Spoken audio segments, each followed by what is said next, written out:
அது உங்களால் சரியாக பழுதுவாக்கவில்லை என்றெல்லாம் சொன்னார்கள். உங்களுக்கு தெரியும், 1986ஆம் ஆண்டிலிருந்து இந்திரா காந்தி அவர்களுடைய காலத்திலிருந்து அந்த வீடு 13,000 ரூபாயில் ஆரம்பிக்கப்பட்டது. அப்போல்லாம் நாங்கள் சேர்மன், அவரும் சேர்மன், அவர் அந்த ஊர் சேர்மன், நான் புள்ளம்பாடி சேர்மன். 13,000 ஆரம்பிக்கப்பட்டு 3 லட்சம் ரூபாய் வரை நேரடியாக அரசாங்கமோ கான்ட்ராக்டுக்காரங்களோ கட்டுறதில்லை. அது இந்த பயனாளி பெருமக்களே கட்டுவது. அதுதானே தவிர பயனாளிகள் ஒவ்வொருவர் கூடுதலாக காசு பணத்தை போட்டு கட்டுகிறார்கள். ஒருவருடைய பணம் இல்லை என்று சொன்னால் இருக்கிறதை வைத்து கட்டுகிறார்கள். அதற்கு தான் பிறகு தலைவர் தளபதி இருக்கும்போது சரி, கலைஞர் இருக்கும்போது சரி, ஏற்கனவே கட்டப்பட்ட சமத்துவபுர வீடுகள் எல்லாம் பழுது பார்ப்பதற்கென்று அதற்கென்று தனியாக நிதி ஒதுக்கி அரசு சார்பாக நிதி ஒதுக்கப்பட்டது. எனவே நீங்கள் கூட இப்போது 70,000 வீடுகள் 5 லட்சம் ரூபாய் செலவில் இந்த அரசு வழங்கி இருக்கிறது.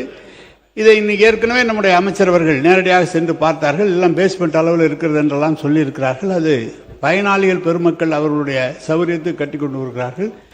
நீங்களாவது நல்ல முறையில் அந்த 5 லட்சத்தில் கட்டியிருக்கிறீங்க. நாளைக்கு உங்களை பார்த்து நீங்கள் கட்டினது சரியில்லைன்னு சொல்லாத அளவுக்கு நீங்கள் பார்த்துக்குங்க. அவ்வளோதான் சார்.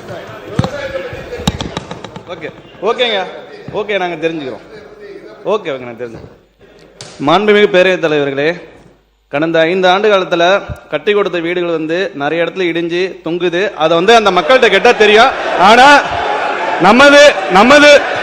நமது முதலமைச்சர் ஆட்சியில கட்டி கொடுக்கிற வீடு இன்னொரு 50 ஆண்டுகளுக்கு ரொம்ப தரமா இருக்குன்றதை தெரிவித்துக் கொள்கிறேன். மாண்பு உறுப்பினர் உட்காருங்க.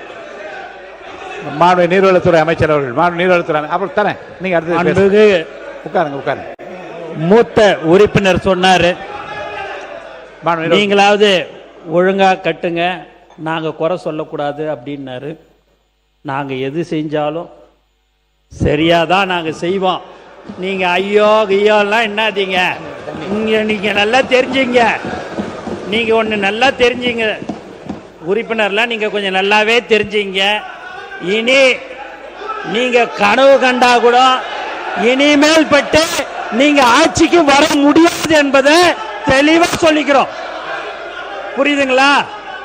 நீங்கள் இல்லை நீங்கள் இப்போ அவர் மாண்பு உறுப்பினர் அவருக்கு என்ன சொன்னார், நீங்களாவது குறை சொல்லாத அளவுக்கு கட்டுங்கன்னு சொன்னார். அதை தான் நாங்கள் சொல்கிறோம். கண்டிப்பாக நாங்கள் தரமானதாக தான் கட்டுவோம்.